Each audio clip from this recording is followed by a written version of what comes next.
Thank you very much. Please be seated. Mayor Rummel, thank you for welcoming me back to Independence, and thank you for the award. Dr. Devine, the Truman Public Service Award Commission, and members of the Truman family that are here, I thank you all. And a special thanks to my great friend, Congressman Ike Skelton, who called and asked me if I would be available. He knows that I basically look for excuses to come to Independence. I came to this part of Missouri so much when I was running for president, when I was president, that I realized that if I came one more time, I'd have to start paying taxes here.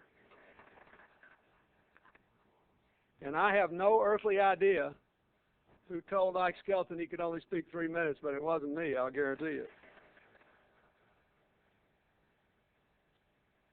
Our friendship goes beyond politics, and I have said before, I want to say again before the hometown folks, in my opinion, he knows more about military affairs and national security than any member of the House of Representatives in either party, and we are deeply, deeply fortunate to have his service.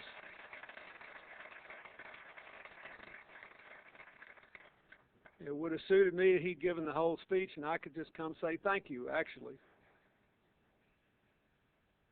I am very honored to join the other recipients of the Harry Truman Award. All of us are people who, in a small way, tried to follow his very large legacy.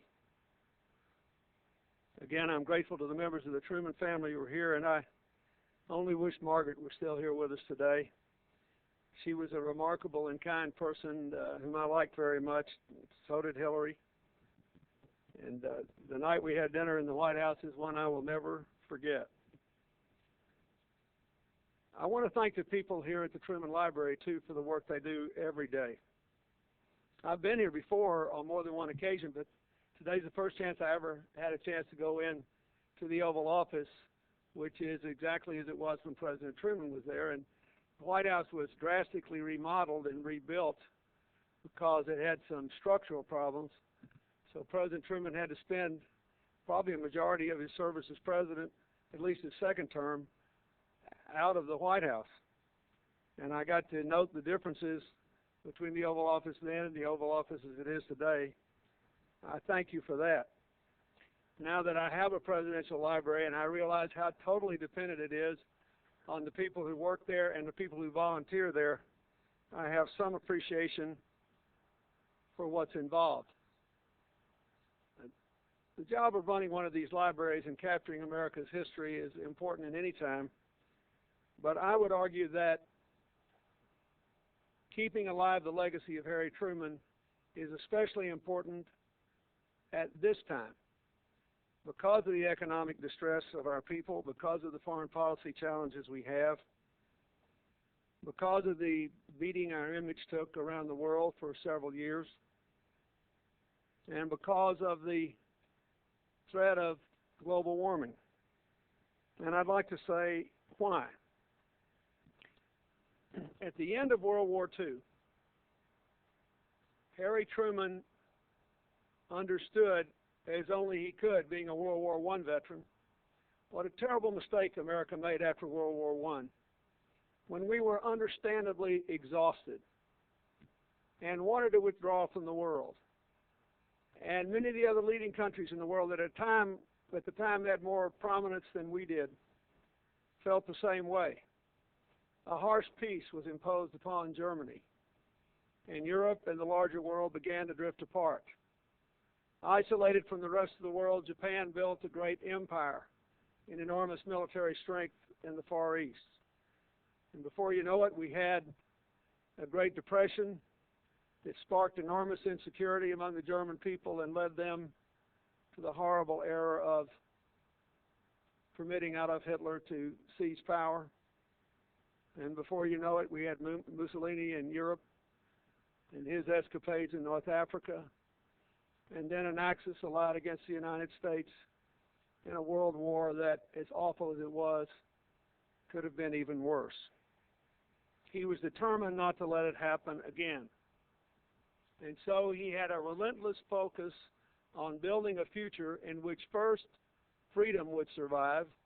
That was the purpose of the position we took in the Cold War. And second, every person who chose freedom would have a chance to reap its benefits. That's why he did the Marshall Plan and included Germany in it, why we had a plan for the reconstruction of Japan, and why he tried to bring health care and other advances to all the Americans here at home. Now, since Harry Truman tried it, it's been tried a lot of times, mostly with the same results. But he was right then, and I believe sometime in the next 18 months, Harry Truman's vision that all Americans ought to have access to affordable, decent health care will be fulfilled.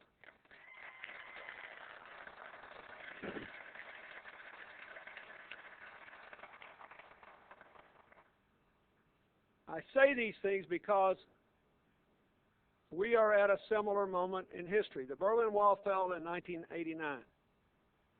I became the first president to serve his entire tenure without the Cold War. And just as at the end of World War II, we were called upon to try to build a more peaceful world and to try to improve America.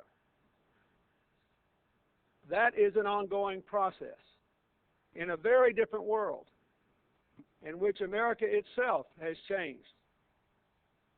I often ask audiences of young people when I speak to them, I said, if I ask you to say what is the historical significance of Barack Obama's election as president, and you have to give a two-part answer, 100% of the people would get the first part right. They'd say, well, he's the first African-American president. He lifted an awful burden of history from our shoulders. We can now say to all of our children, you can become whatever you want to be, but you do have to work for it. And now we can say your work will not be in vain.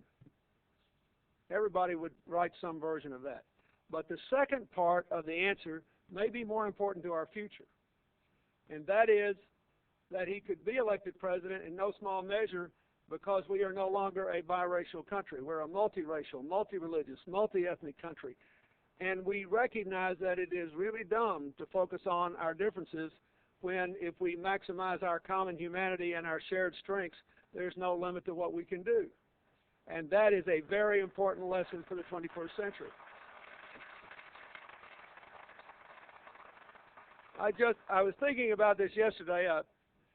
I was in my office in Harlem, and I often do video messages. So I was asked, along with all the other former presidents, to do a video message urging the International Olympic Committee to bring the Olympics to Chicago in 2016. And we could all do it because no other American city is competing. So we don't have a conflict. But I pointed out that it was not only the president's hometown, it was Hillary's hometown. And I spent enough time there to know it was an absolutely sports-crazy town. But the most important thing is, as a great American city, there was so much diversity there, it's one place they could go and guarantee every team from every country a hometown rooting squad. And it's something they ought to think about. Now, we're laughing, but this is very serious. Because we are living in a world that is full of promise.